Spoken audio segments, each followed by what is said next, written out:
Yeah. Something that you have said many, many times, Jay. I mean, like, to the point that I could just... I hate to say I told you so. On a loop and come back in 10 minutes, and we probably still wouldn't be close to keeping count.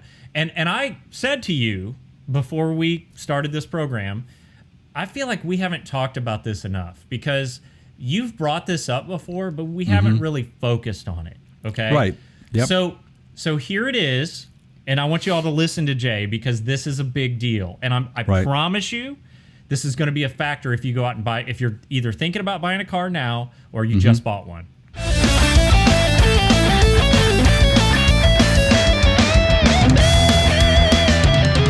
Right. The bottom line is, and this is not something that I pulled out of the air. This was from J.D. Power. J.D. Power basically said that new car quality took a nosedive this year. Big time nosedive this year. And we said this to be careful when the semiconductor shortages started happening, along with the COVID situation where they couldn't get supply, the part constraints, shipping troubles, and all of this stuff factors into it. So break it down. Explain to everybody why that affects quality. Why is it that if there's a supply issue or a delivery issue or a timeliness issue, how does that make my car more likely to have problems? Well, there's a supply chain, and we've talked about it. You got supplier A, B, C, D, E, down the list. They have people that are qualified for this. The way manufacturing works, they get their product in what we call a JIT, or just-in-time mode. So it shows up and it rolls right out of there and goes right to the assembly line, and they put it together, and that keeps costs down for the manufacturer. Well, when A supplier is out of it, they move to B supplier, and then they start supplying. Okay, but wait a minute. Yeah. Why is supplier A and not highest quality, price, everything about that supplier gets the high rating because... So it's not random. They made supplier A because of factors determined by their partner. That is correct. Okay. It's high quality product, and that's why they won the contract to be supplier A. Okay. They supply for this platform. This is what we do. But when they can't supply, they have to go to supplier B. And then I'm sorry for interrupting you, but I'm really trying to overstate this point here. You don't just go from supplier A to supplier D or E, right? You go to B next. You go to B, but when B is not available, you got to keep in mind we have production going on, and you got to build vehicles. By the time you get to supplier D, right, that's not a. It's not a good position. Yeah. Okay. It's not a good position to be in if you are a manufacturer, but you know that going in. So because of that, when you get into the supplier D, you know that there's going to be some shortcomings. Typically, there's documentation on that. They're not going to list you as a supplier or even get on the supply chain list without knowing some of the consequences. Okay, so we both said this, that if they're going to supplier D, then there's going to be certain things that they're going to cut out, like maybe rear AC units are going to be not working because they didn't have the product to build it, or just some of the it's been mainly the electronic quality that has failed the automotive industry lately, and typically the majority of the highest percentage of the quality defects or issues that people are having are with the electric vehicle market.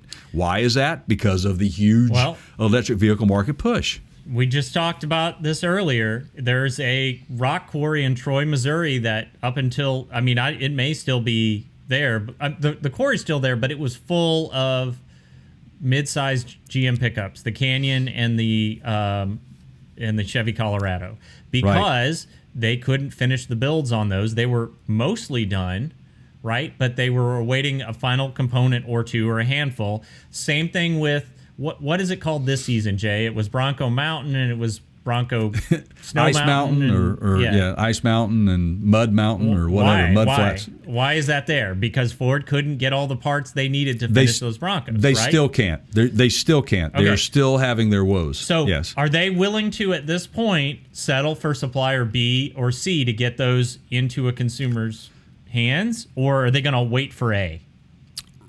Right. I think that it depends on how much it bites you. I think that they have to level that option. They have to look at those options.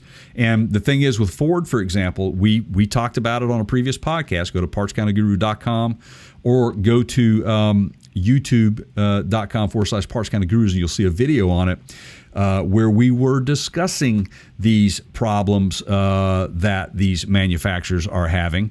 Look, here's the deal. Let me just get to this. GM, they are building vehicles and they're going so far as to decontent some of these vehicles. And what I mean by that is reduce what they offer, what they put in them, or stop functionality, that is. GM previously removed start-stop functionality from specific vehicles, while Ford once shipped out SUVs without rear climate controls.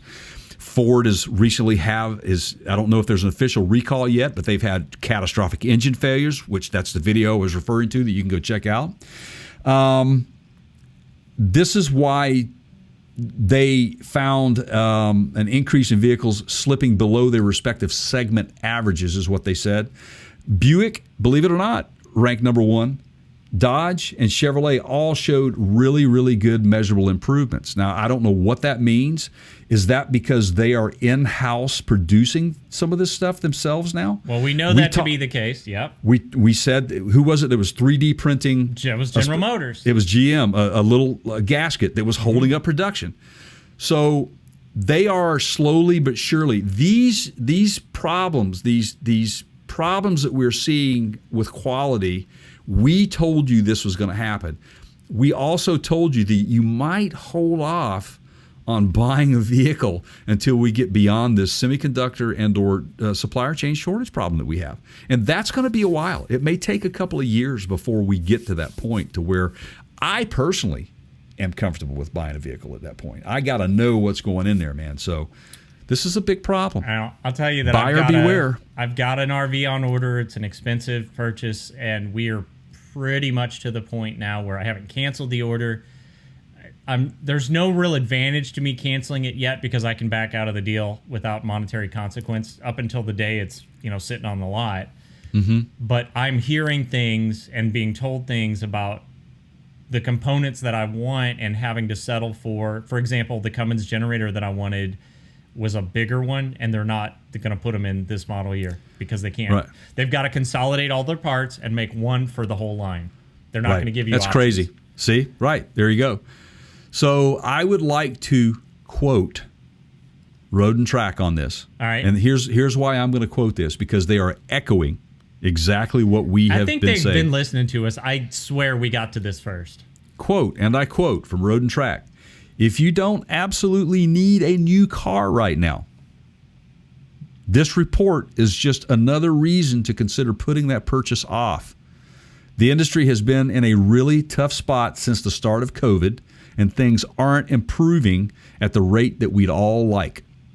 Here's to hoping that next year's study tells us a completely different story." Please cue Bert. I hate to say I told you so. Hey, when you know, right? And you'll know if you're subscribed, guys. So make sure you hit the subscribe button over on YouTube, please, and thank you. Tell a friend, and keep watching. Yeah.